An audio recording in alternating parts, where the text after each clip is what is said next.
जो शख्स अपने राज की हिफाजत नहीं कर सकता वो बिलाखिर जलील होता है। बेहतरीन जिंदगी की 4 निशानियां हैं: अच्छा बोलना, अच्छा अमल, अच्छी नीयत और अच्छी सोबत। वो शख्स इज्जत का हकदार है जिसके कोलोफेल में तजाद ना हो। किसी के ऐब तलाश मत करो, वरना हो सकता है कि दूसरे तेरे ऐब तलाश करें। सूरत बगैर सीरत के एक ऐसा फूल है जिसमें खुशबू कम और कांटे ज्यादा हों।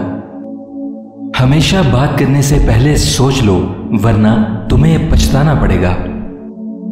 किसी बात से नाउम्मीद ना हो, क्योंकि इससे उम्र कम हो जाती है। जो मौत से न डरे वो बहादुर और मौत से डरने वाला सबसे बड़ा बुज़दिल है।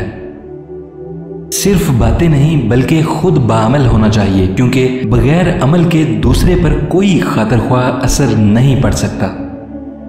अहले इल्म का इम्तिहान कसरत इल्म से नहीं होता, बल्कि देखना यह होता है कि फितना अंगेज बातों से वो किस तरह बचते हैं। जिस शख्स को सोचो विचार की आदत है वो अपनी रूह से कलाम करता है। कौल पर अमल न करने वाला शख्स उस अंधे की मानिंद है जिसके पास चिराग तो मौजूद हो लेकिन रास्ता न देख सके। खामोश रहने में ही इंसान की सलामती है।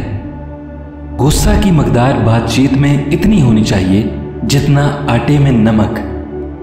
जवाब देने में कभी जल्दी मत करो, क्योंकि जल्दबाजी तेरी शर्मिंदगी का बायस बनेगी। अक्लमंद वो है जो अपनी उम्र को जरूरी कामों में सर्फ करे। अपने मुलाजिम से कभी राज की बात न करो, वरना किसी रोज वो तुम्हारा मालिक बन जाएगा।